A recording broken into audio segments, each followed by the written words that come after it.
Olá, bom dia a todos, bom dia Rio Grande do Sul, 11 horas e 39 minutos. Hoje é sexta-feira, dia 28 de agosto. Veja agora os destaques de hoje. Prisão de gangue do terror em Viamão. O grupo ameaçava a comunidade. O motivo? Já os detalhes. Imagens impressionantes. Um carro capota depois de bater num poste. E um flagrante com final feliz no Vale do Caí. Bebê se engasga. Família se desespera, mas no caminho tinha um anjo. A novela do auxílio emergencial tem mais capítulo. Hoje deve ser anunciado o valor do benefício estendido até dezembro. Será mesmo de R$300? E sexta-feira é dia de Partiu Cultura. Tem Tô Nem Aí, com Luca. Eu não tô nem aí, tô nem aí, tô nem aí. Não vem falar. O SBT Rio Grande é a sua companhia na hora do almoço, que vai até 1 da tarde. Já está no ar.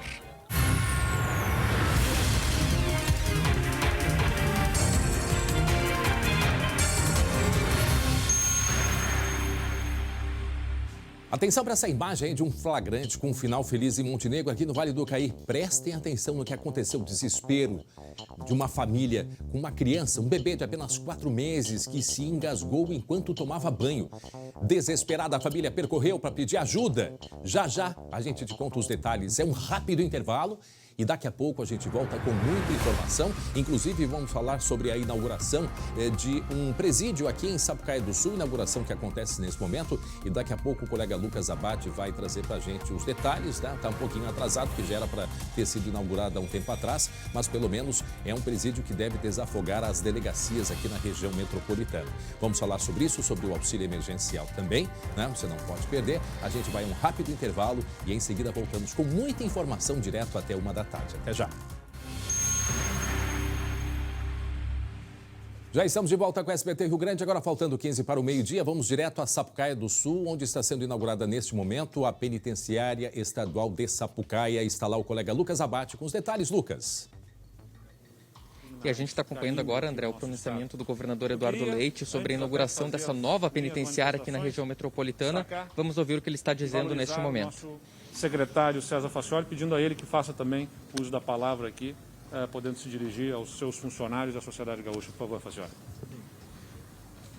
Obrigado, agora vai falar o secretário de Administração Penitenciária, César Faccioli, que está também à frente da administração das cadeias aqui no estado. Do vice-governador, do superintendente da SUSEP, da nossa diretora da Penitenciária Estadual de Sapucaia do Sul e do nosso prefeito de Sapucaia do Sul.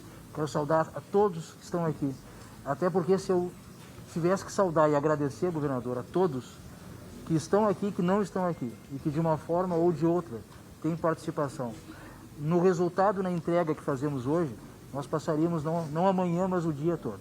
Então, sintam-se todos aqui muito bem-vindos e o nosso agradecimento. Nós estamos hoje, de alguma forma, fazendo 2 entregas em uma só, governador, porque a contingência do destino nos colocou em frente às nossas vidas e como missão enfrentar esse momento de pandemia. E o nosso presídio de Sapucaia, hoje inaugurado, na condição inclusive, é importante que se diga, debatida e construída numa pauta de negociação e convergência no grupo interinstitucional, que é um grupo criado por um decreto do senhor governador, que envolve todas as lideranças do sistema de justiça penal do Rio Grande do Sul. Não só as do Estado, mas aquelas que não são orgânicas do Estado. Nosso Poder Judiciário, veja aqui o doutor Nochen, que é um dos magistrados que vai jurisdicionar aqui no nosso presídio. O nosso Ministério Público, veja aqui o doutor Dalazen, o doutor Marcelo.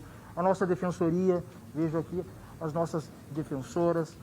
Enfim, todos os membros, a PGE, Conselho da Comunidade, Conselho Muito bem, 11 horas e 47 minutos. O SBT Rio Grande está acompanhando a inauguração nesse momento que acontece em Sapucaia do Sul, do Presídio Estadual de Sapucaia, uma prisão que deve abrigar cerca de 600 presos. A entrega está sendo um pouco atrasada, né? A previsão era de 8 meses atrás que seria feita a entrega, portanto, a inauguração nesse momento. Daqui a pouco o Lucas Abate, que está lá, vai trazer mais detalhes para a gente. Agora estamos acompanhando aí a cerimônia de inauguração. Porto Alegre, que é todo o Vale dos Sinos e o nosso litoral, garantindo que todos esses presos ingressantes passem por um protocolo absolutamente rígido, eu diria espartano, onde nós dividimos o nosso presídio com a elaboração de um plano de operação muito consistente, com a participação de todos os colegas da SUSEP e da CIEPEM, especialmente aqueles que vão fazer a gestão do nosso presídio, que aqui estão majoritariamente representados, para que nós possamos, nesse momento, oferecer também ao Rio Grande do Sul, como respeito e como obrigação em relação à sanidade e saúde, mas como respeito basicamente ao sistema de justiça, aos operadores desse sistema, nossos colegas da SUSEP, né? Em breve, formalmente, policiais penais aqui no Rio Grande do Sul, e também, e especialmente, eu diria também, as pessoas presas que passam a partir desse cenário, dessa estrutura, governador, ter atendido nos limites da nossa possibilidade, talvez um pouco além disso, diante de todas as dificuldades que nós vivemos, e o governador repete, né, e a todo momento nós estamos hoje vivendo o encontro de várias crises. Muito bem, muito bem, está aí falando então o secretário de Administração Penitenciária, César Fatioli, inauguração que acontece nesse momento em Sapucaia do Sul, do Presídio Estadual de Sapucaia, que vai abrigar 600 presos. Daqui a pouco o Lucas Abate traz ao vivo outras informações pra gente. E atenção, olha só, hoje é sexta-feira, não é verdade? Né? Final de semana chegando, que tal dar uma relaxada, né? Quem não está precisando? Todos nós precisamos, não é verdade? É a pergunta que eu faço. Vocês lembram da Luca? Pois ela é a convidada de hoje do Partiu Cultura.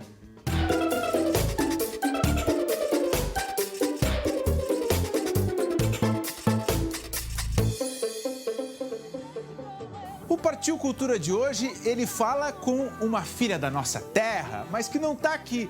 Luca, satisfação te ver, saber de ti, como é que tu tá? Onde é que tu tá, Luca? Oi, gente, tudo bem? Estou no Rio de Janeiro, onde eu moro já há 18 anos. Estou aqui nesse calor maravilhoso. Ô, Luca, eu vi que tu tá fazendo lives, né, transmissões pela internet. Nesse período de quarentena, tu sentiu o teu público mais próximo? Tu sentiu o pessoal também te abraçando mais? Justamente porque as pessoas ficam mais em casa, né? Estão consumindo mais música do que antes, com a rotina pesada? Muito, muito, muito. As minhas playlists no Spotify aumentaram o número de ouvintes consideravelmente, né? Os streams aumentaram, porque as pessoas estão mais em casa. Então, assim, e eu acho que Tô Nem Aí é uma música que leva muita alegria, né? Pro público.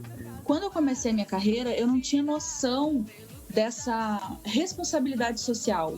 Eu acho que essa é a palavra. Sim. A gente tem uma responsabilidade social e emocional na vida das pessoas. A gente não tem muita noção do alcance que a nossa música tem, inclusive cerebral, né? Dentro da memória afetiva das pessoas. A gente fica lá dentro.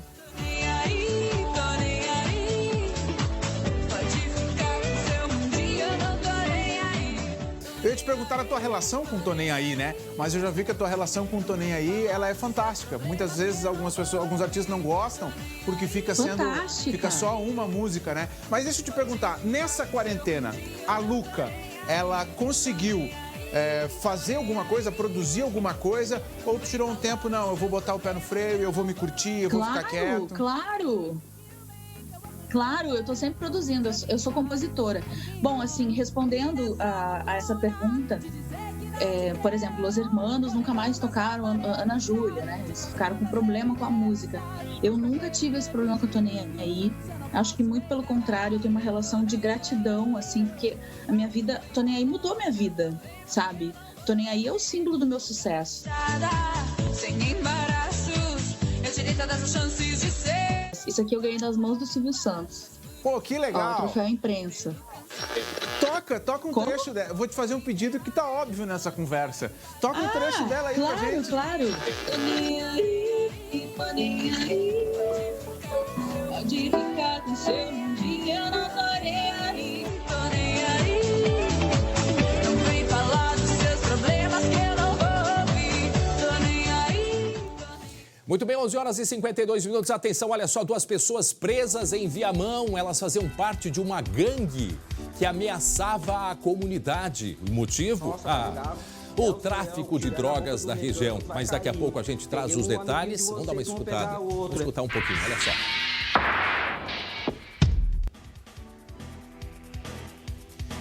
tráfico de drogas. Agora imagine uma população nas mãos dos criminosos. Aquela coisa que a gente sempre fala, um tempo atrás a gente não via isso aqui. Via São Paulo, Rio de Janeiro, mas aqui os criminosos estavam dando ordens para que as famílias ficassem dentro de casa. Toque de recolher. Em seguida a gente traz detalhes e informações. Agora atenção para essa outra notícia aqui de uma família de Montenegro. Aqui no Vale do Caí, o desespero, tensão. Isso foi na noite passada. O Glauco nos conta o que aconteceu com esta família. Glauco Paza. Bom dia, Glauco. Bom dia, André. Bom dia a todos. Pois é, uma bebê de apenas 4 meses se engasgou durante o banho. A mãe não sabia o que fazer e foi procurar ajuda. Ela chegou ao posto da Polícia Rodoviária Federal em Montenegro por volta das 7h45 da noite desta quinta. Um dos policiais pegou a criança e, percebendo que ela estava azulada e sem sinais vitais, efetuou o que a gente chama de manobra de Heimlich. Que significa aquilo, botar a criança de bruços, né? Dar algumas palmadas nas costas, justamente para que ela voltasse a respirar. Aos poucos, a respiração foi se normalizando. Depois, esse bebê foi atendido lá dentro da Polícia Rodoviária Federal. E olha, foi um momento de pânico, mas também de alívio. Você vê aí que o avô também está presente. E olha, foi uma manobra, digamos assim, dos policiais que não acontece todo dia. Vamos ver o que disse aí o policial Alexandro Zanetti, que foi quem fez este salvamento. Observamos que um automóvel adentrava na nossa unidade, na contramão. De imediato verificamos que podia ser um caso de urgência e emergência. Fomos em direção ao automóvel, a mãe já entregou a criança desfalecida. Observamos que a criança já estava pálida, a roxa, cianótica, né? E já fizemos os procedimentos de primeiros socorros, com compressões, desobstruções de vias aéreas. Fizemos uma ventilação, a criança voltou, se tornou responsiva e fizemos um atendimento. Então a gente ficou satisfeito aí de ter contribuído, salvar mais uma vida, né? E contribuir com a sociedade. Ô André, que desespero. Já ouviu falar na anjo da guarda das crianças, né? É verdade. Este anjo da guarda estava de plantão porque esse policial, além de tudo, ainda estuda na área de enfermagem. Então, ajudou mais ainda do que ajudaria um policial normalmente. O bebê foi encaminhado depois para o hospital para a realização de exames, mas passa bem. Essa é a melhor notícia. Não, imagina o desespero. O avô que estava dirigindo o carro, né? Isso. Eu não sei nem se eles sabiam para onde que estavam indo. Né? Qual era o objetivo deles, porque se eles estavam em Montenegro, teriam ido ao hospital de Montenegro, mas daqui a pouco eles estavam perto da estrada, estavam desesperados na busca de encontrar de fato, né, a polícia para que pudesse ajudar. E ainda bem que eles viram os policiais, né, Glauco, e pararam e imediatamente fizeram um socorro. Agora são anjos mesmo. A gente vê os dois ali na maior tranquilidade, né, Glauco? Vejam só o preparo dos dois. E você, né, que é pai, sabe o que dá na gente quando nós passamos por momentos difíceis, de apuros. A gente quase não vê nada na frente, né? Dá aquele pavor. E os policiais aí realmente um atendimento tranquilo e questão de segundos, tá? Ele ficou com o rosto próximo ao nariz da criança para ver se ela voltava a respirar. Batendo. Isso aconteceu rapidamente, né? Graças a Deus, né? Nossa, olha que desespero. Ali, momento que ele pega a criança na maior tranquilidade, né? Repito, friso isso, que é o que tem que se ter nesse momento, né, Glauco? Até para não piorar a situação, que é o momento que ele virou... Olha o pavor da mãe. Ela está toda nervosa, se segurando, né? Para quem está chegando agora, 11h57, nós estamos mostrando um salvamento que aconteceu ontem à noite ali em Montenegro, no Vale do Caí.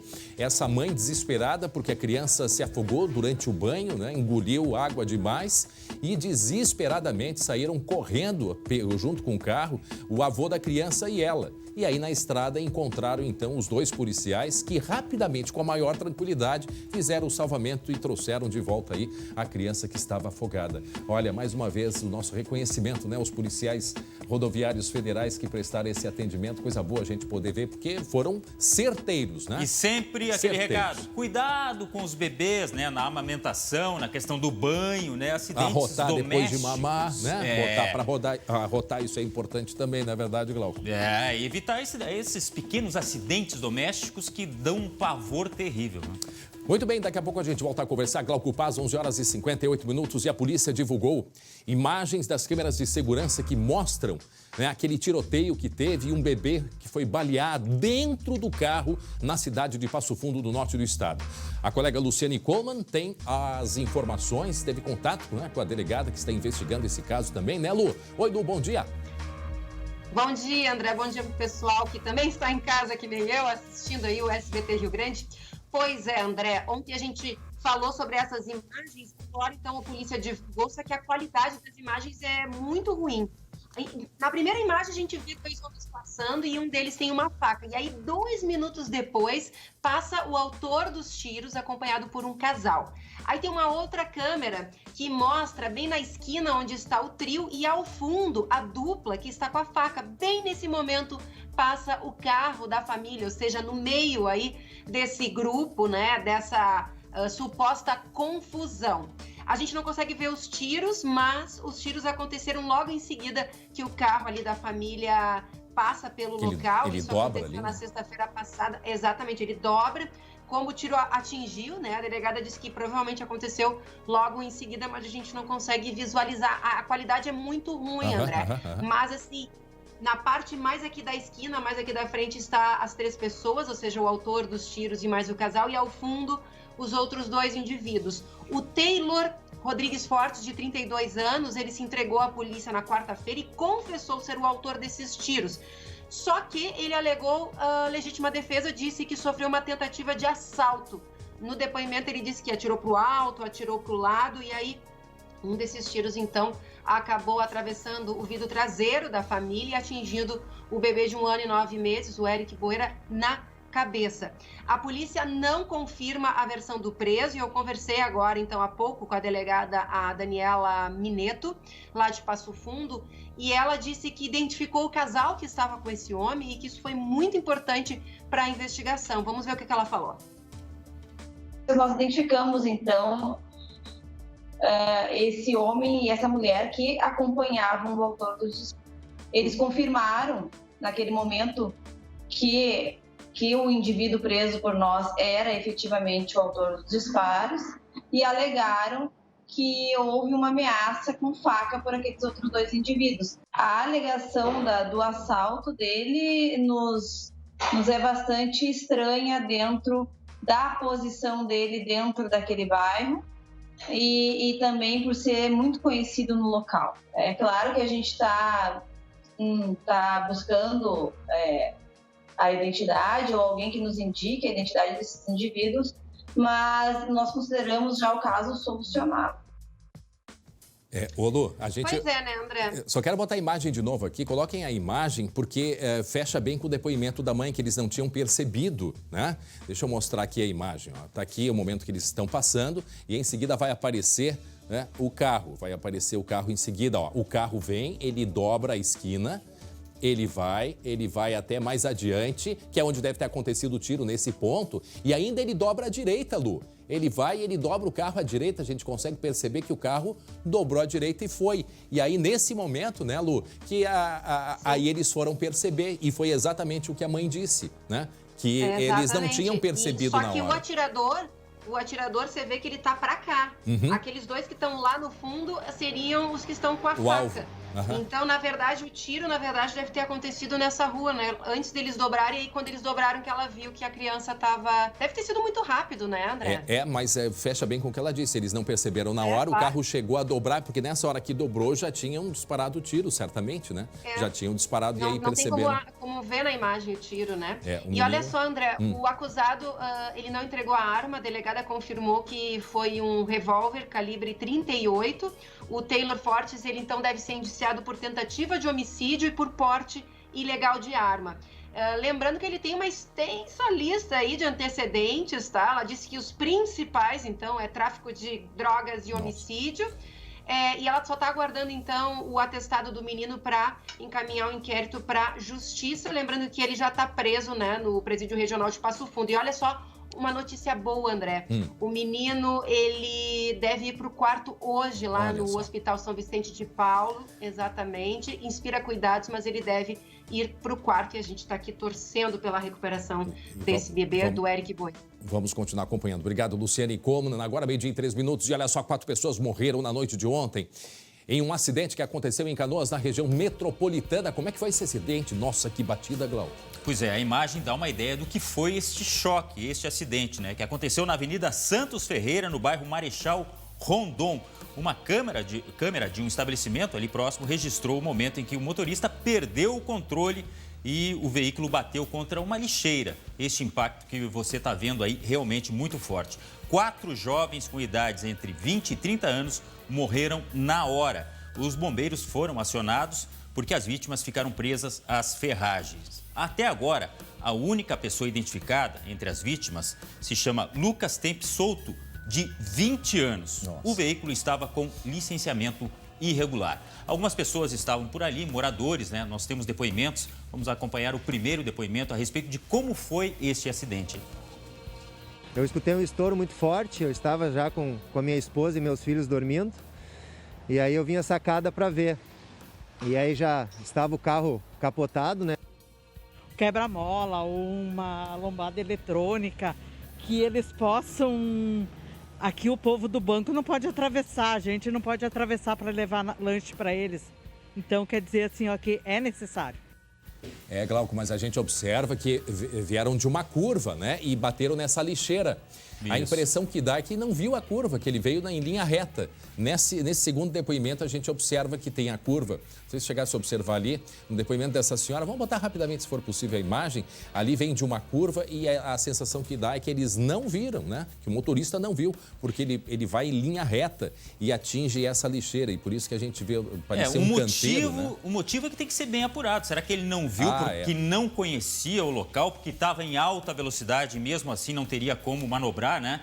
O fato é o seguinte, a polícia está investigando este caso aí, a prefeitura se manifestou através de nota oficial a respeito dessa questão dos quebra-molas. E ela disse o seguinte, que tem que respeitar as leis de trânsito dos órgãos competentes, no caso, Conselho Nacional de Trânsito e aqui no Rio Grande do Sul, Detran, que dizem que neste local não é permitida a instalação de quebra-molas. Inclusive, a prefeitura teve que tirar vários equipamentos destes da cidade justamente por pedido dos órgãos de trânsito. Quebra-molas pode hospitais, escolas, né? Alguns locais específicos.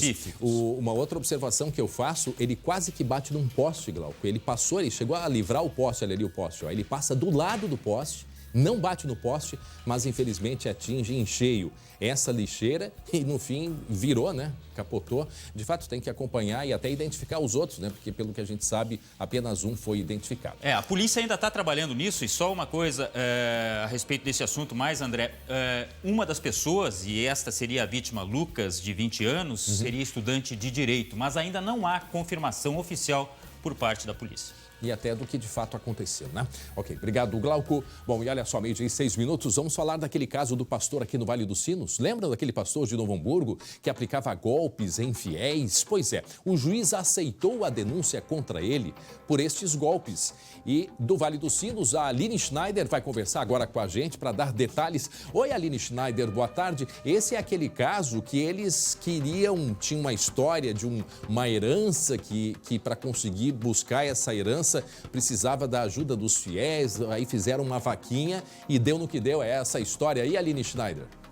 Exatamente, André Hart. Muito boa tarde a todos. Mas antes de eu contar dessa história, André, me permite te dar os parabéns pelos 20 anos do programa que completaram essa semana. Eu não estava com vocês naquele dia. Cheguei há pouco aí nessa família linda. É verdade, e é um prazer estar com vocês, esses reencontros que o jornalismo nos permite. Verdade. Sabe o que me disse a minha mãe, André?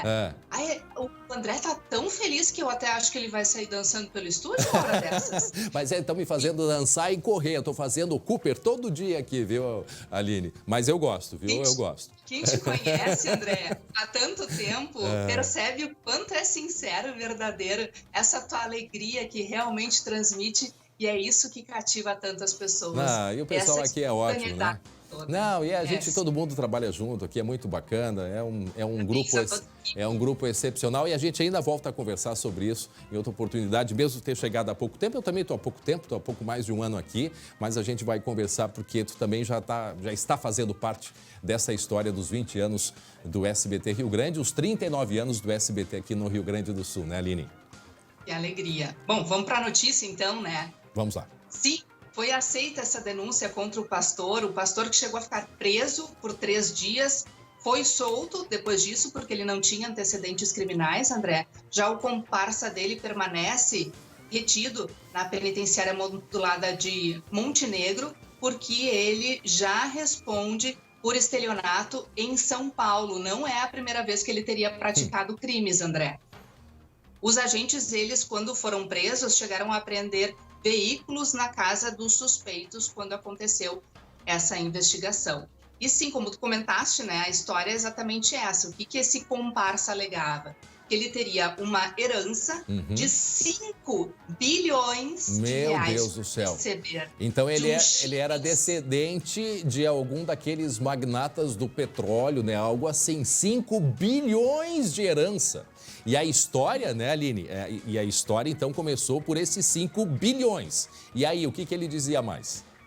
Ele dizia que, então, tinha esses 5 bilhões, que era lá de um chinês, e que, para legalizar esse dinheiro aqui no Brasil, precisava gastar uma grana muito grande por conta de taxas e impostos. E, para isso, queria ajuda, buscou o tal pastor, que seria um amigo de infância dele, e o pastor repassou esse pedido aos fiéis.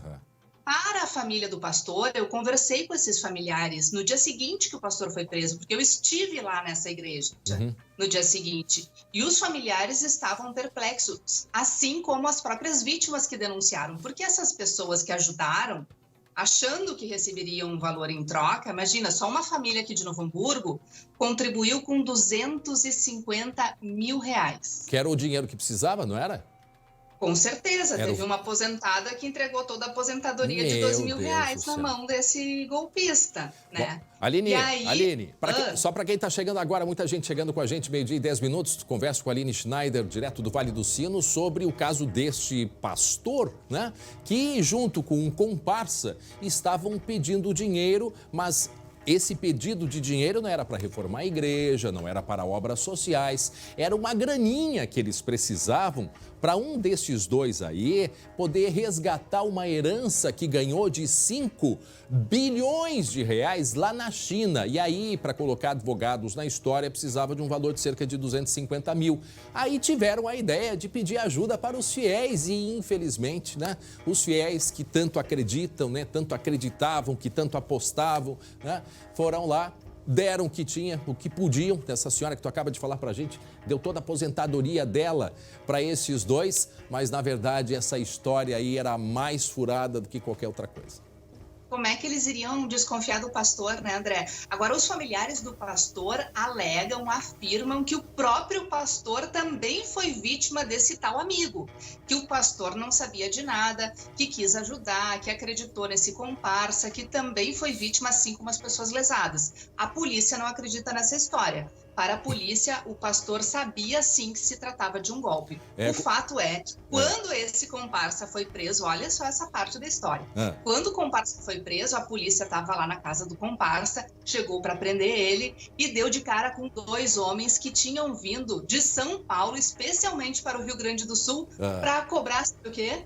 Uma dívida do tal homem que já tinha aplicado o golpe lá em São Paulo. Não, e essas pessoas do 171 aí, do golpe, olha, elas têm uma ficha porque são mais rápidas do que qualquer outra coisa. Mas eu tenho certeza que o nosso amigo Glauco Paza vai resumir numa frase a atitude desse pastor aí, não é mesmo, Glauco? Deus tá vendo, Glauco. Deus tá vendo. Não, mas esse aí é o legítimo pastor alemão. Ele mordeu todo mundo.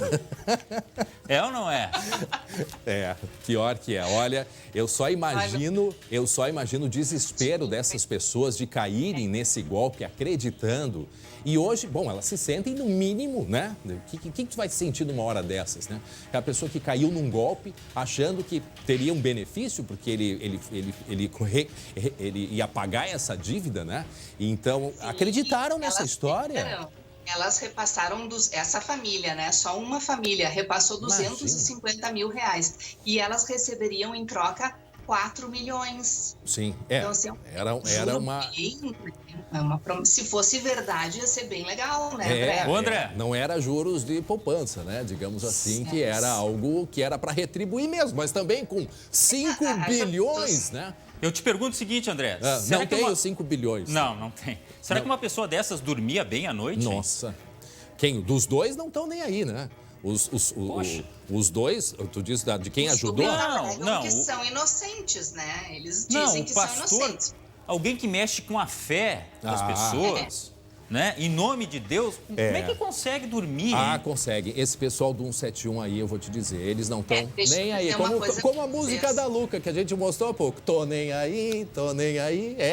Esse é o caminho, infelizmente. Agora a justiça que vai dizer mesmo se o pastor sabia ou não dessa história. O fato é que o tal golpista, esse sim, parece que já tinha fama na praça e que os bens, as contas bancárias dos dois foram bloqueadas para tentar indenizar as vítimas que agora sofrem não só com prejuízo, mas com uma grande vergonha, né? Muito, nem me fala. Obrigado, Aline Schneider, pelas informações direto do Vale dos Sinos. E atenção, olha só, 2 pessoas foram presas aqui em Viamão, região metropolitana.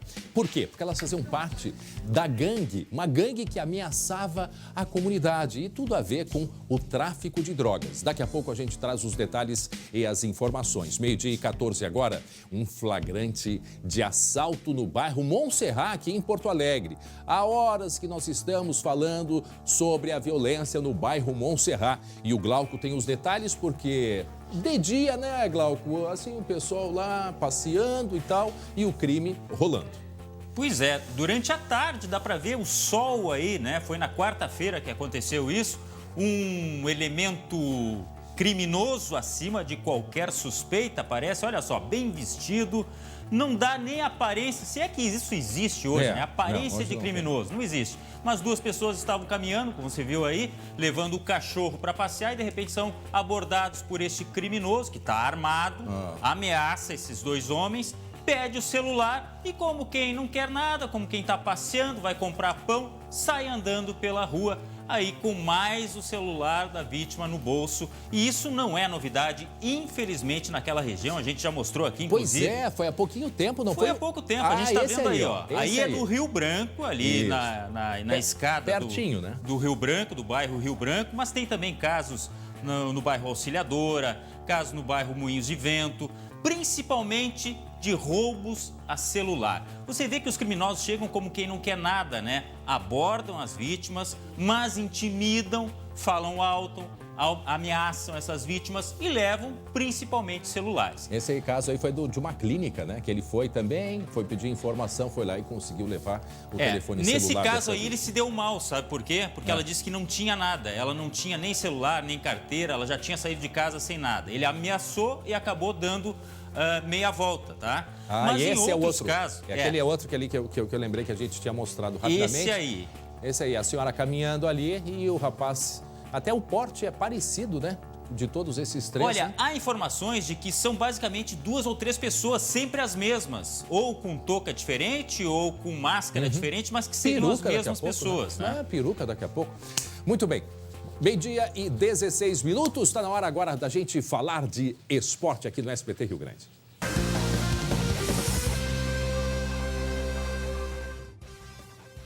Para Biscoito Zezé Carinho, que vem de família, meu irmão Glauco Paza. Domingo tem final do Gauchão e amanhã, sábado, tem uma prova, né, para o Internacional. Esse é o cardápio do esporte no final de semana, não é mesmo, Glauco? Estamos bem servidos, convenhamos, né?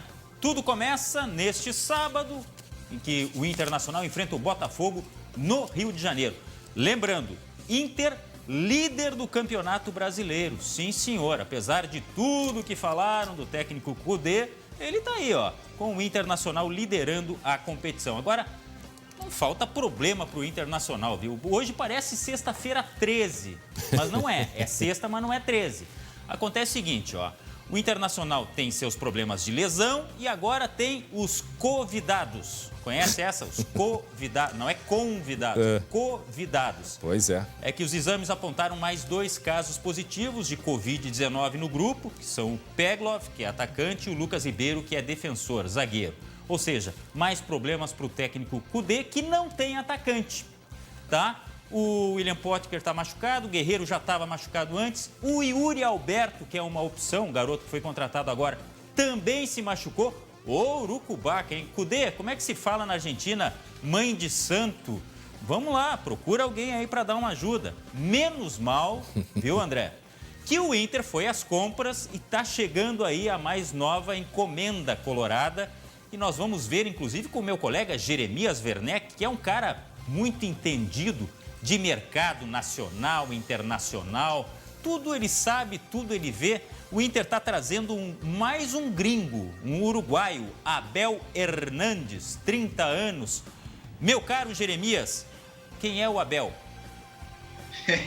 Como é que tá, Glauco? O Glauco me mandou uma mensagem dizendo: não diga que ele é irmão do Caim. Então eu não vou dizer. Ah, o Abel Hernandes é um uruguaio com passagem pela seleção uruguaia. Ele estava no Catar recentemente, mas terminou o contrato no Catar. Ele está livre no mercado. Portanto, gente, o Inter pode inscrever ele imediatamente. Ele se encaixa perfeitamente no que o Inter precisa. Um reforço que chegue e tenha condições de jogar. É bom dizer que o Abel está há pelo menos 5 meses sem atuar, então ele vai precisar de alguns dias para treinar. Mas é um jogador legal, pelo menos. Pois é, né, cara? Na tua época não tinha esses cabelos aí em jogador, né, Glauco? E eu acho que não, cara. Na minha época eu acho que a bola ainda era de couro, viu? Era preto e branco. Época do Charles Miller. Época do Charles Miller.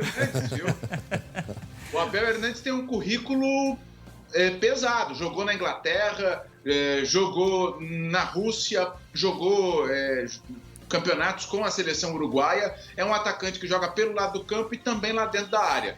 É uma boa alternativa, viu? Agora um espaço de opinião, segmento de opinião. É uma boa alternativa. O Inter foi criativo buscando o Abel Hernandes, viu? Agora eu vou te dizer quem tem o currículo pesado também, sabe quem? O Walter. Quem? Bom, entendedores entenderão. O Walter é aquele atacante gordinho, tá? Que passou pelo Internacional, enfim. Baita jogador, mas com alguns quilinhos acima do ideal. Bom, e neste final de semana também tem decisão do Campeonato Gaúcho, né? Tem Grêmio e Caxias na Arena Tricolor, 4 horas da tarde. Lembrando que o Grêmio venceu o jogo de ida, 2-0 em Caxias do Sul. Pode até perder por 1-0 aqui, que conquista a competição igual. 2 leva para os pênaltis, 2 para o lado do Caxias leva a decisão para os pênaltis. Mas, enfim, você acredita numa zebra grená, Jeremias? Você acha que pode pintar ou não, hein? Olha, Glauco, o último time que venceu o Grêmio foi o Caxias, mas eu considero muito difícil. Muito difícil a missão do Caxias. O Grêmio está muito perto do tricampeonato. Pois é, e agora a gente vai ver, afinal de contas, o que vale ser campeão gaúcho, hein? Não estou falando só de dinheiro no bolso, confira aí. O Gauchão de 2020 vai entrar para a história. Afinal de contas, foi jogado em meio à pandemia. E quem conquistar o título também vai ficar marcado para sempre.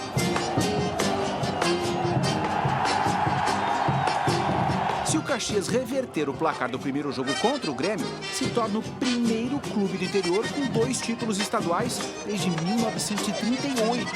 Se o tricolor confirmar a vantagem, chega à 3ª taça do Gauchão consecutiva.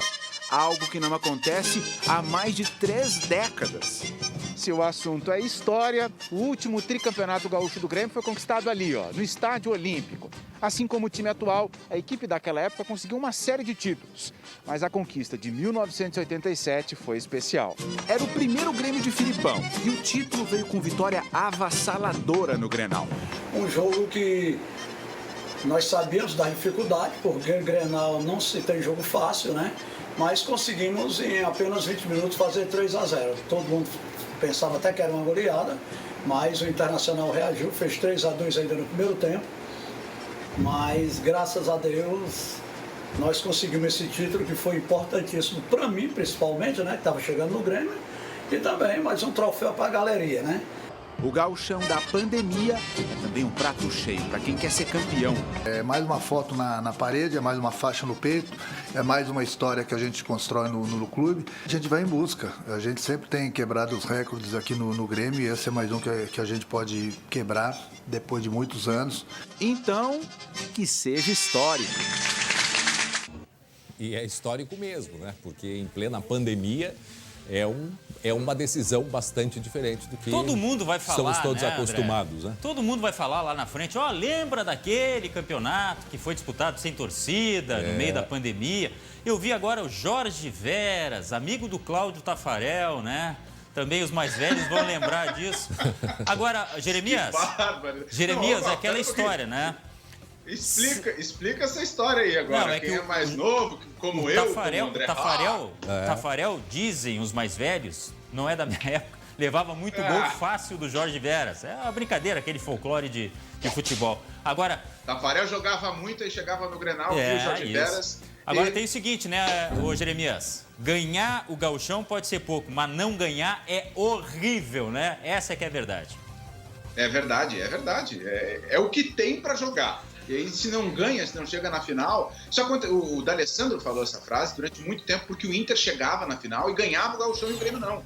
E agora inverteu, né? E o Grêmio tá ganhando. O Grêmio pode ser tricampeão, né? Ganhou os últimos 2 anos. Deixa eu dar uma notícia aqui. Eu tava falando há pouco no telefone com o pessoal do Grêmio. O PP, que saiu lesionado, ele, em princípio, não tem lesão. Ele tá terminando os exames, mas ele vai jogar. Então o Grêmio tem mais uma artilharia pesada para cima do Caxias, diminuindo ainda mais, a meu ver, a chance do Caxias reverter o resultado, viu, Glauco? E com relação ao Pato, parece que desistiram mesmo, né? O Pato acabou de comunicar aqui, tem uma nota oficial.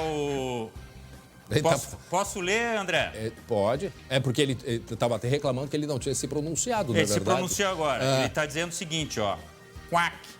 Era isso. Eu tinha certeza. Eu tava assim, eu deixei a bola picando também, né? Literalmente eu deixei a bola picando. Era isso. Esse é outro que não, né? Vai escolher, de certo, um outro rumo lá por Minas Gerais, né? Pelo visto. Né? Mas ele tá bem quieto, fora do né? Brasil. Pode ser também. É verdade, pode ser. Muito bem, certo então? Fechamos a conta? Fechamos. É isso? Então, na segunda-feira a gente traz tudo sobre, né, esse grande jogo, todos os 2 jogos aí do final de semana aí da dupla. Muito bem. Agora, meio-dia e 24 minutos, olha só, eu tenho um recado para vocês, porque com as restrições, né, para sair de casa, com todos os cuidados, a gente tem que achar, né, novas atividades, não é verdade?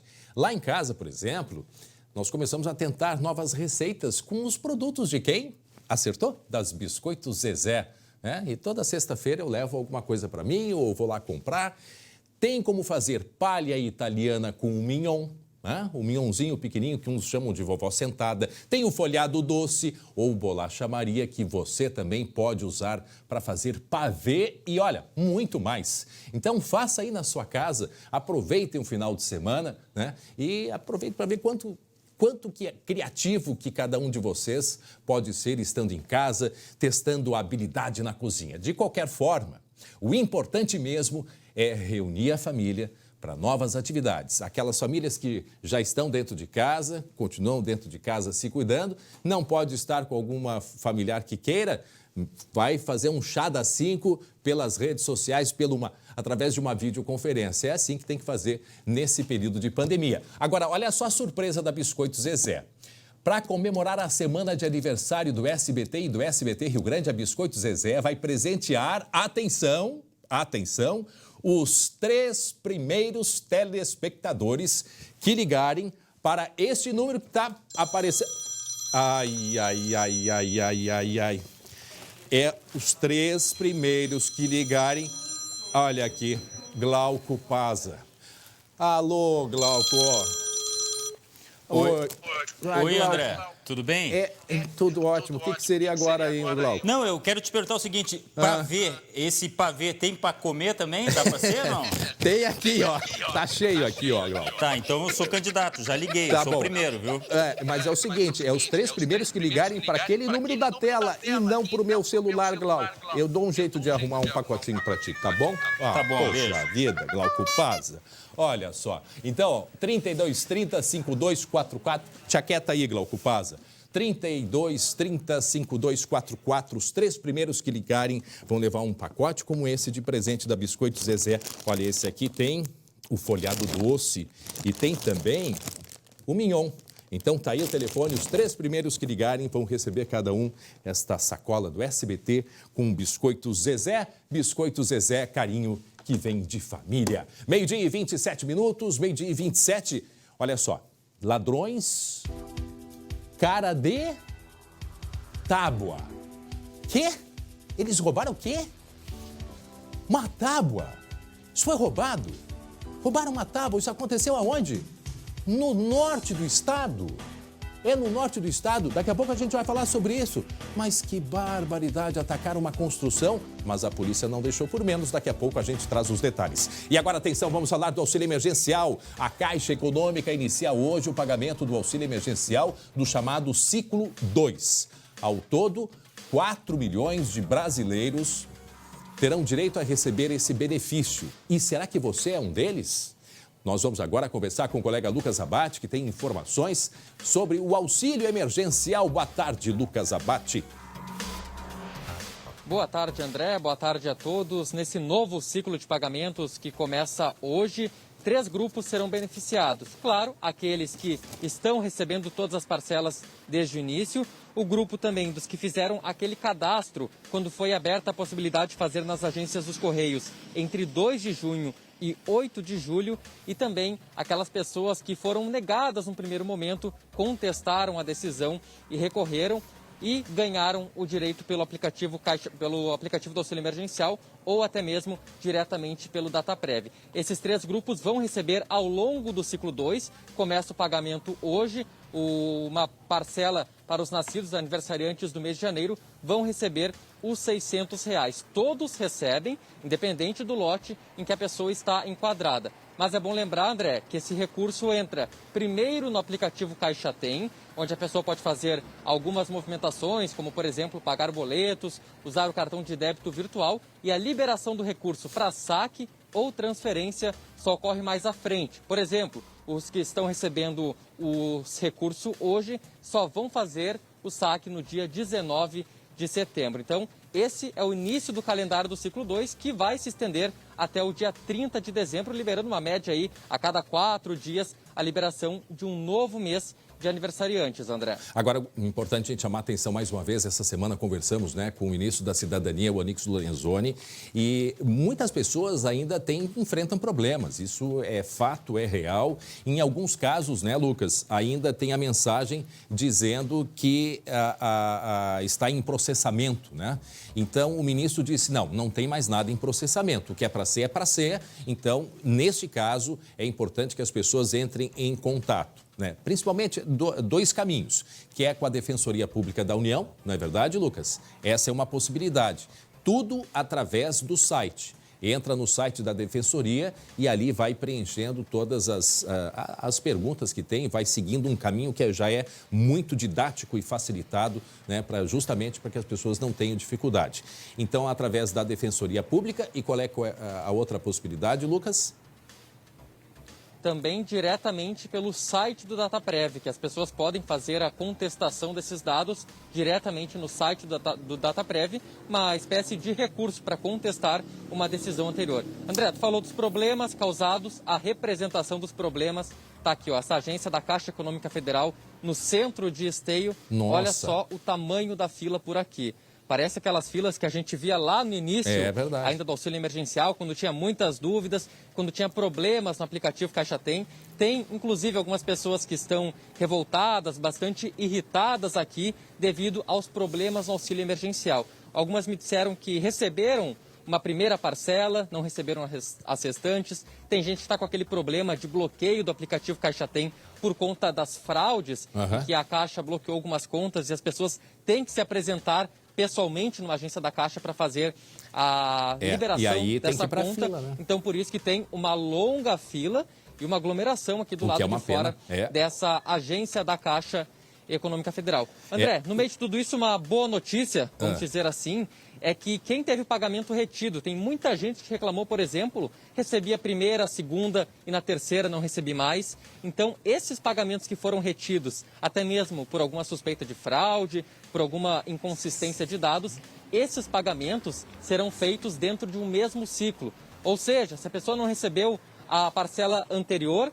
nesse ciclo ela vai receber as duas parcelas para tentar alinhar todo mundo, deixar todo mundo mais ou menos na mesma parcela, até porque agora vai ter a prorrogação do benefício, então todos esses detalhes estão sendo ajustados. Então, quem não recebeu no outro mês tem direito a receber, vai receber as duas parcelas ao mesmo tempo nesse ciclo, André. Bom, então tem a Defensoria Pública da União e tem também o Dataprev, na pior das hipóteses, não conseguiu resolver. A alternativa é judicializar, é buscar a justiça, que a gente espera que não chegue nesse ponto, mas em muitos casos até acontece. Agora, o Glauco chama a atenção para um ponto específico, né, Glauco?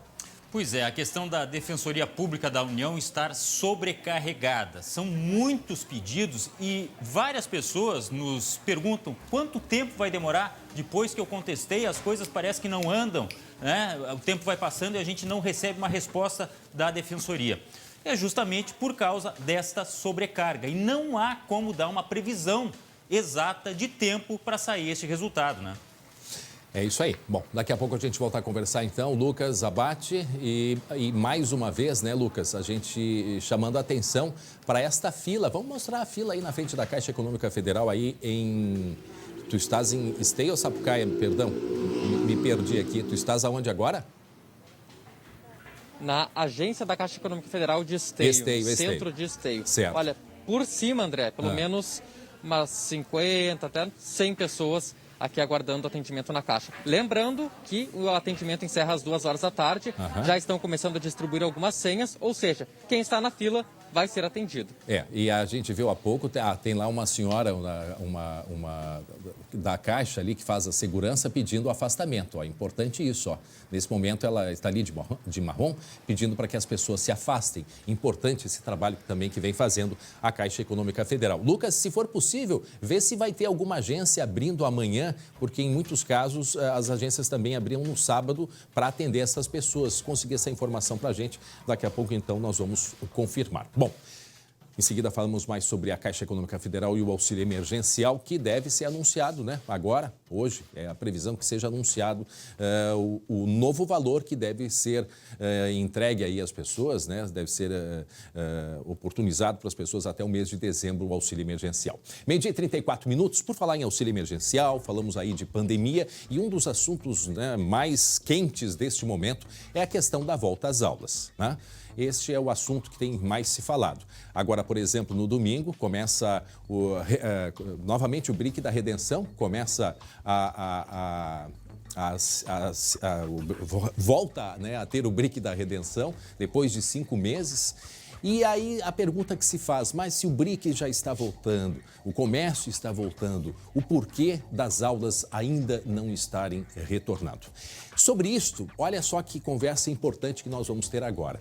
Nós vamos conversar com o médico e pesquisador, Dr. Fábio Jung, sobre este tema que afeta diretamente a vida da gente. Doutor Fábio, o senhor me escuta bem? Boa tarde, obrigado pela oportunidade de conversar com o senhor. Seja bem-vindo ao Rio Grande do Sul. Boa tarde, escuto muito bem, vocês me escutam bem também? A gente está com um pouquinho de dificuldade, mas a gente vai ajustando aos poucos. O senhor fala de onde agora? Eu sou gaúcho também, mas na verdade moro em São Paulo há 10 anos, mas permaneço bastante próximo do nosso estado. Inclusive, eu participei no início da criação do plano de reabertura do Rio Grande do Sul, do governo do estado. Então, bastante próximo da situação daí. E o senhor tem um trabalho de pesquisa junto com o Wanderson de Oliveira, que nós conhecemos bastante, na época do ministro Mandetta. Ele estava à frente da Vigilância em Saúde e o senhor fez parte de uma pesquisa recente que o Wanderson fez a respeito justamente desta questão de volta às aulas, não é verdade? Sim, não. O Wanderson, eu falo que ele é gaúcho honorário, né? Ele fez toda a formação de epidemiologista dele na Universidade Federal do Rio Grande do Sul, que tem um departamento excelente de epidemiologia, e ele fez toda a formação aí. Então, ele, embora seja mineiro, ele é um gaúcho honorário. Bom, doutor Fábio, então qual é a posição de vocês? Porque pelo que eu acompanhei do Wanderson em algumas entrevistas, se acredita sim na possibilidade do retorno às aulas. O senhor acha que o Rio Grande do Sul estaria preparado para a volta às aulas nesse momento? O que acontece? Eu acho que vocês estavam falando um ponto muito interessante antes, né? Que o BRIC está voltando, né? Aqui em São Paulo nós já temos bares e restaurantes abertos há mais de um mês, né? A impressão que nós temos é que todas as atividades estão retornando com protocolos, com segurança, obviamente, ninguém fala nenhum retorno à normalidade, né? Isso seria um absurdo, mas com protocolos tem sido possível uma reabertura com segurança de vários setores de atividades, né? Na economia, e setores que são muito menos essenciais para a sociedade do que a educação. Então, a pergunta é por que a educação não pode seguir os mesmos passos, né, de comércio, de bares e restaurantes. Pois é, e aí essa dúvida que fica. O senhor acha que aqui o Rio Grande do Sul está pronto para o retorno? Porque os pais estão muito preocupados. Quando a gente olha, por exemplo, para São Paulo, e o senhor acompanhou muito bem isso, São Paulo testou 6 mil alunos e agora vai fazer mais uma testagem. E o número de crianças infectadas foi alto, de crianças que moram com os pais, de crianças assintomáticas, ou seja, sem sintoma nenhum. Então, a pergunta que se faz, assim, bastante objetiva, já é o momento de se retornar à aula aqui no Rio Grande? Eu acredito que sim. O Estado tem feito um trabalho muito bom na pandemia, obviamente pegou o mundo inteiro de surpresa, né? Eu não acho que nenhum país reagiu de uma maneira perfeita, mas o Rio Grande do Sul, de uma maneira geral, tem trabalhado bem a questão da pandemia. Eu acredito que poderia retomar as aulas novamente, com segurança, um processo gradual, né? Precisa ser, obviamente, alguma coisa bem pensada. Nós, no trabalho que nós fizemos junto com o Wanderson, nós documentamos 15 países que já voltaram às escolas há muito tempo. Alguns deles, como a Dinamarca, né, muito próximo, inclusive, do pico da pandemia, sem nenhuma alteração na curva epidemiológica. Né? Então, a gente enxerga, sim, que o momento é agora, é adequado, o custo humanitário e social, principalmente para as crianças mais vulneráveis e famílias com menos recursos, é muito elevado. Né? Tudo é uma questão de analisar o risco e o benefício, né? Você pode, obviamente, nada contra a atividade de bares e restaurantes, mas existe um risco em você reabrir bar e restaurante, né? Que deve ser ponderado. Assim como tem um risco de abrir as escolas. Ninguém está falando que é isento de riscos, né?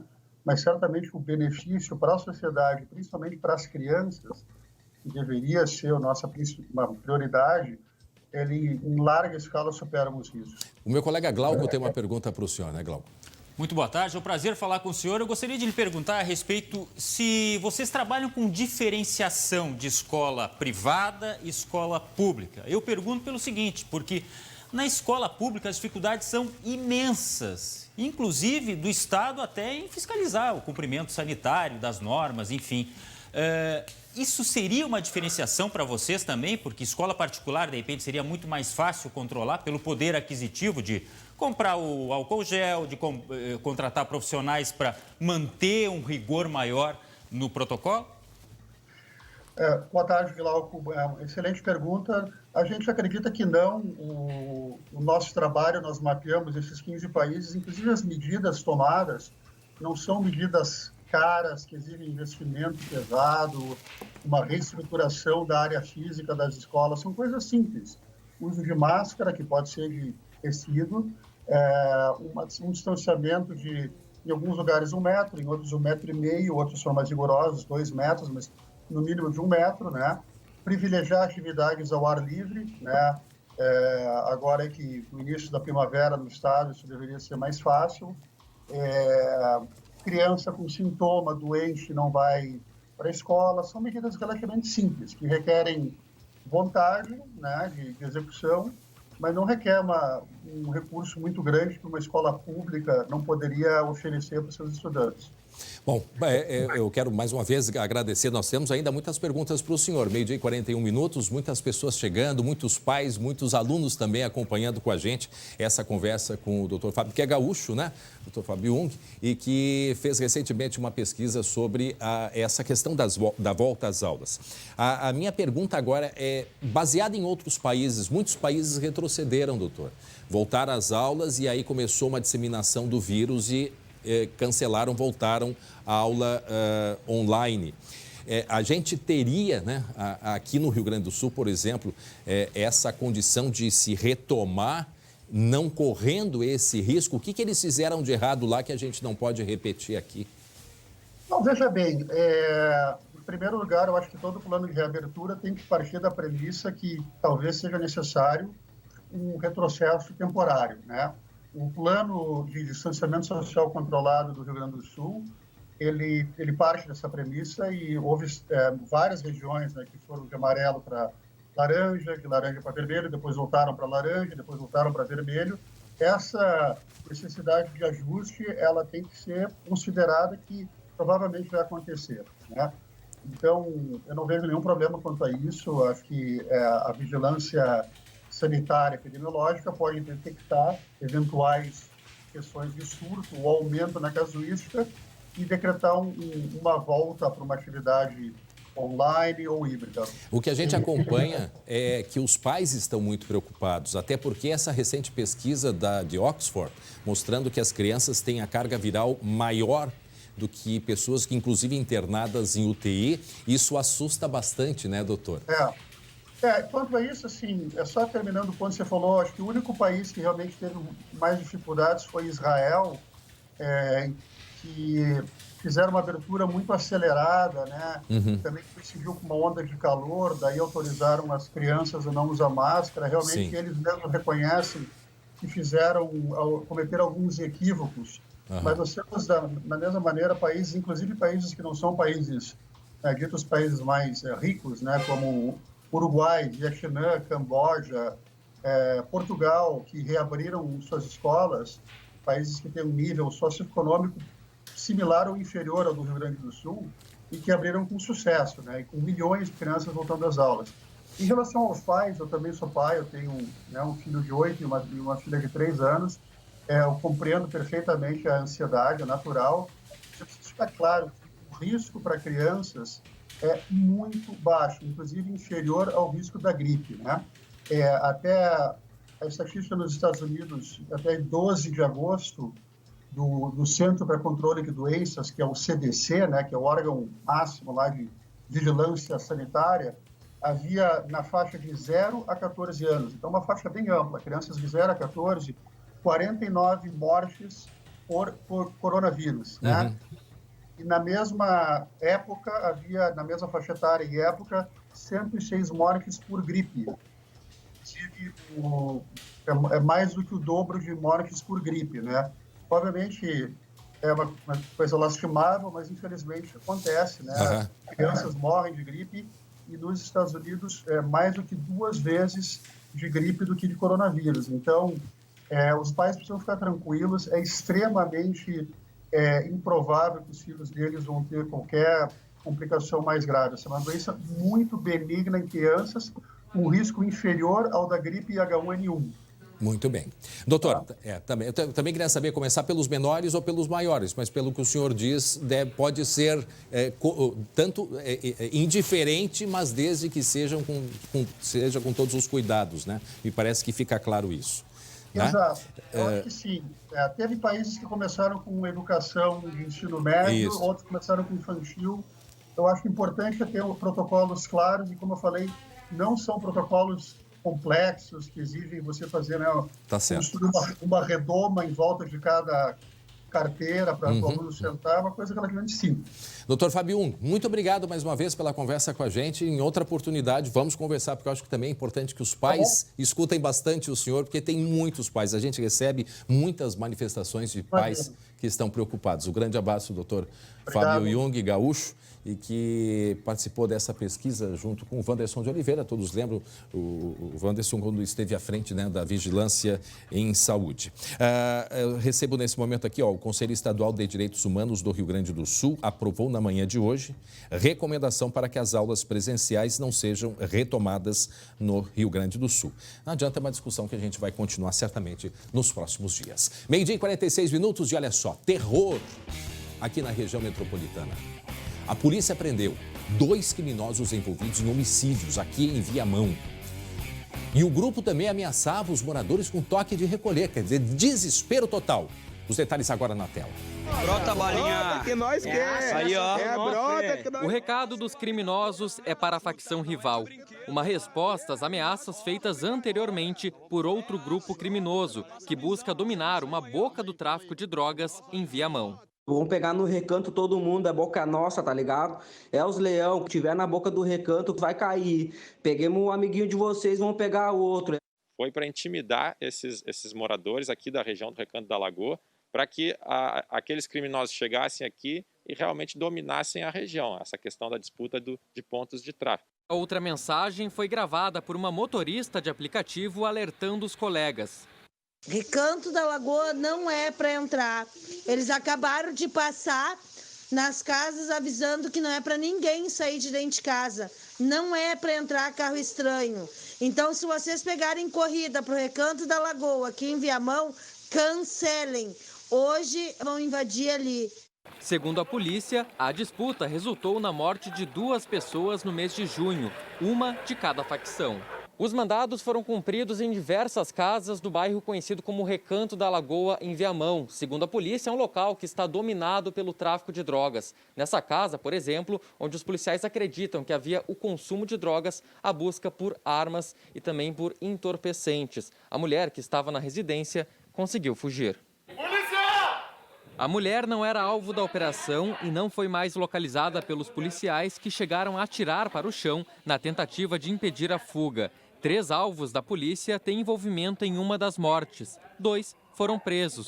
Um deles também é investigado pela ação que deixou uma criança de 10 anos paraplégica em abril deste ano. Ele seria um desses 7 ou 8 suspeitos e nós temos informação, inclusive, que ele estava sendo procurado por delegacias de Porto Alegre. Na época, pelo menos 8 criminosos tentavam matar um inimigo e acabaram atingindo a menina. Por precaução, né?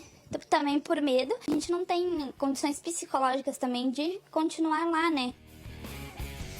Deixa eu começar com o Glauco Paz. Ô Glauco, que dificuldade essas pessoas, né, que convivem ali sob ameaça e infelizmente a polícia não pode estar o tempo todo ali perto. E a polícia, né, a partir do momento que se tem essa informação de que tem um poder paralelo, imediatamente a polícia entra em ação, que foi o que foi feito. Mas conviver dia a dia com toque de recolher e ordens de criminosos, olha... É horrível, né? Eu estava vendo outros telejornais hoje pela manhã, André, e vi casos assim acontecendo no Rio de Janeiro. Por que eu estou falando isso? Porque anteriormente você disse, tinha uma época que só acontecia longe daqui, né? Não, está acontecendo aqui agora em Viamão, porque as facções agora querem deixar claro que tem poderio e querem ostentar aquilo que elas têm de armas, de drogas, de poder, enfim, para intimidar as outras facções. E no meio disso tudo, a comunidade inocente, crianças inclusive, que ficam reféns da violência. E é muito comum, né? A gente tem falado seguidamente de crianças que estão no meio, assim como teve no início do ano, né? Um crime que aconteceu aqui em Porto Alegre.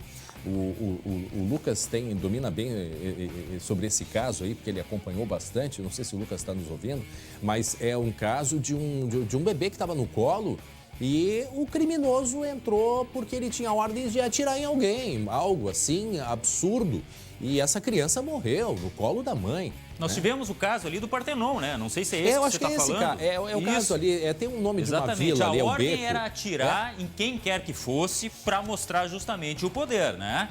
E aí eles saíram atirando a esmo, só que é um absurdo isso aí. Uma criança, como é que uma criança vai se defender? No colo. e isso foi considerado um trunfo pela facção que cometeu este crime, André. Muito bem, a gente segue falando sobre esse assunto e agora nós vamos mostrar um outro caso, tá?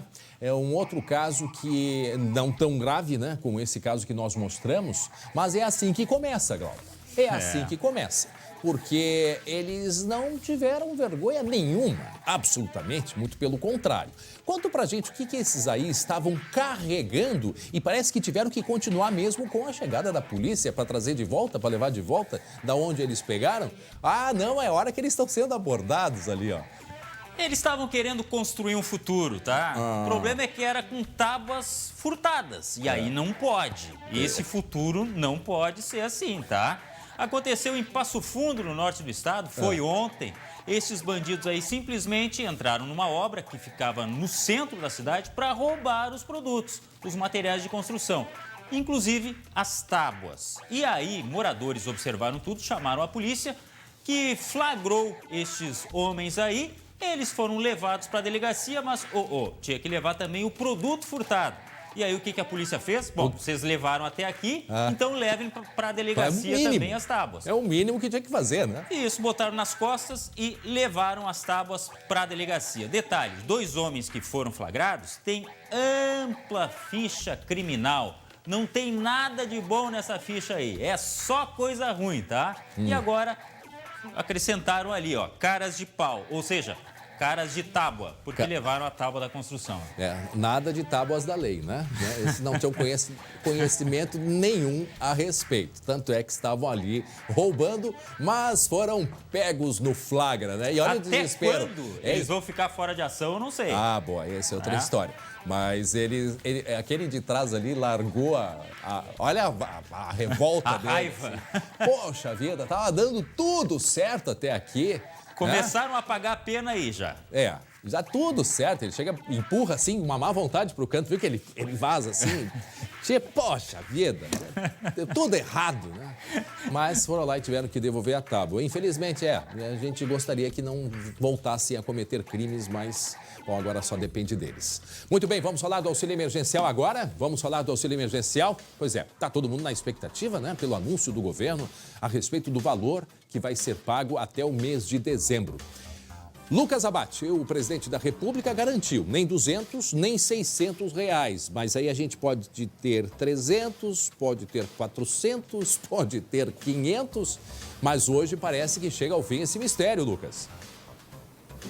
Hoje vai, André. Hoje é a promessa que o governo vai bater o martelo e definir qual o valor. O presidente Jair Bolsonaro já adiantou, não vai ser 600, não vai ser 200 e, pelas expectativas, provavelmente um valor de R$300, que é a metade do valor que está sendo pago, que foram pagos nessas primeiras 5 parcelas. Mas hoje, então, se tem essa definição do governo das próximas parcelas que serão pagas até o mês de dezembro. André, vale lembrar que o governo, até quando se tinha essa indefinição, se ia ou não manter a extensão do programa, até foi citada a criação de um programa híbrido entre o auxílio emergencial, o Bolsa Família, que já é pago mais tempo, que seria o Renda Brasil. E também, pelas expectativas, esse programa Renda Brasil não vai ser para agora, deve ficar para o ano que vem.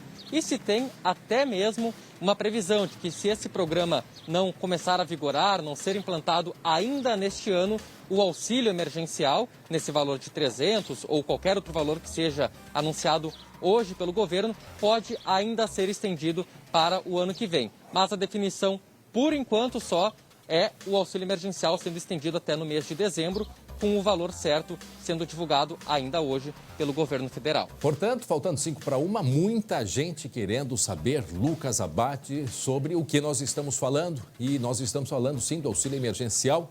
Conversava aqui com o Lucas, que hoje, portanto, é aguardado para hoje. Eu acho que não deve passar mais do que hoje, né, Lucas? Pelo menos o presidente Bolsonaro prometeu que hoje, então, se teria o valor, seria a divulgação do valor final do auxílio emergencial até o mês de dezembro. E essa é a grande expectativa, porque tem muita gente, logicamente, muita gente dependendo desse valor. Lembrando que já foram mais de quase 200 bilhões de reais, né, para o auxílio emergencial.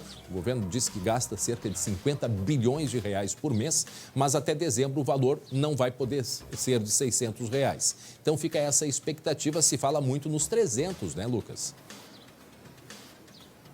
Esse é o valor que é citado por várias pessoas, vários políticos, um valor de R$300. É mais ou menos a intenção do governo, foi um valor que toda a equipe técnica do Ministério da Economia, Ministério da Cidadania, eles juntos calcularam esse valor para ver se cabia na previsão da União. Porque, segundo o governo federal, esse valor de R$600 que gera 50 bilhões em passivo por mês para o governo federal, esse valor não pode ser mantido. O Brasil, a União, não tem condições de manter esse valor até o final do ano. Então foi uma condição para estender o programa, diminuir o valor do benefício. E talvez seja essa uma das razões também que não foi anunciado essa semana o programa Renda Brasil, né, Glauco? Que era para ter sido anunciado, não fecharam valor. O ministro Paulo Guedes tinha uma proposta, o presidente Bolsonaro achou pouco e foi deixado isso para outra oportunidade, e até importante para não deixar muito perto aí do anúncio do auxílio emergencial, né, Glauco? É a questão do teto, né, André? É o limite que o governo tem para atingir de gastos. E isso o Ministério da Economia quer respeitar, só que a pandemia precipitou uma série de pagamentos que acabou ficando, vamos falar no popular, no negativo ainda mais. Fazendo uma comparação, né? Eu tenho uma quantidade de dinheiro para pagar as contas de casa, só que tem algumas que eu não vou conseguir pagar e outras que eu vou ter que pagar. É o auxílio emergencial. E eu vou ter que tirar esse dinheiro de um outro lugar. É isso que o governo está fazendo. Está vendo de onde tira esse dinheiro para pagar o auxílio, mas sabe que aí vai faltar em outra área. É um exercício, é uma matemática e tanto para isso tem o ministro Paulo Guedes, só que ele estaria já com um certo desgaste. Inclusive fala-se na possibilidade de sair do governo. Então isso está atrasando, logicamente, todo esse calendário ainda. Muito bem. Obrigado, Lucas Abate, pelas informações. Chegasse a conseguir a informação de alguma agência da Caixa Federal para amanhã, Lucas?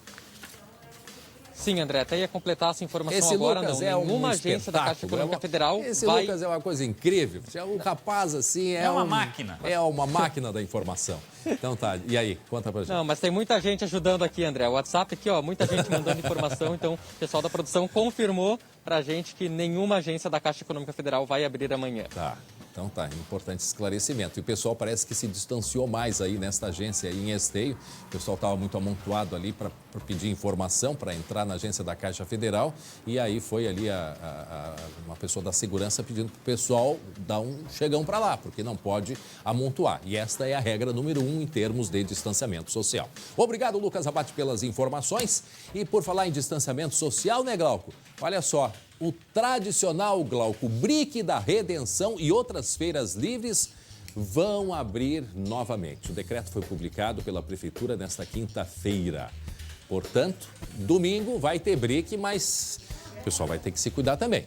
Sem dúvida. Depois de 5 meses de incertezas, de fechamento, o Brick volta às atividades. De acordo com o decreto municipal, a reabertura acontece neste domingo com novas regras. Olha só, as bancas terão que ser montadas respeitando o distanciamento mínimo de 5 metros entre elas. Está proibido o consumo e degustação de alimentos no local. São algumas das novas medidas para que o Brick seja retomado. Lembrando, quem conhece o Brick, já visitou lá, lembra, né, que as barraquinhas ficam grudadinhas umas nas outras e isso não vai poder acontecer. Tem barraquinha que vende o pastel, o caldo de cana, né, o produto colonial. Isso não vai ter como consumir mais no local. Algumas regras e tomara que as pessoas respeitem, né? E também tem outro negócio, né? Quem vai ao Brick também, obviamente, tem que se cuidar, mas sempre é bom lembrar, né, Glauco? Esse negócio do chimarrão. Quem não gosta de ir pro Brick para tomar um chimarrão? Vai e faz que nem os uruguaios e os argentinos. Cada um leve o seu chimarrão. Cada um na sua, isso Cada mesmo. um na sua.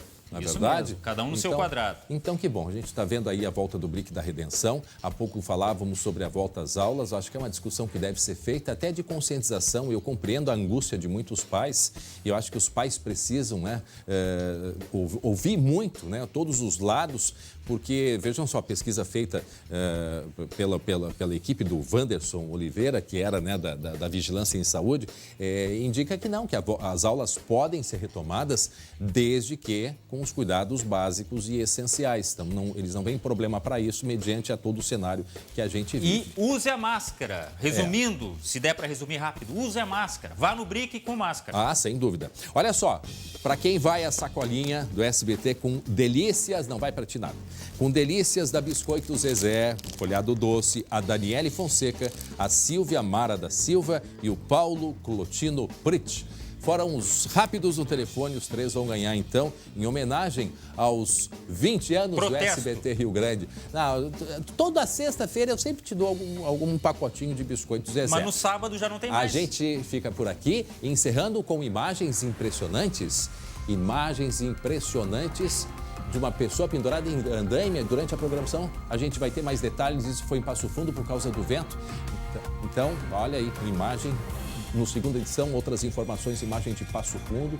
E a gente fica por aqui, voltamos na segunda. Bom fim de semana a todos.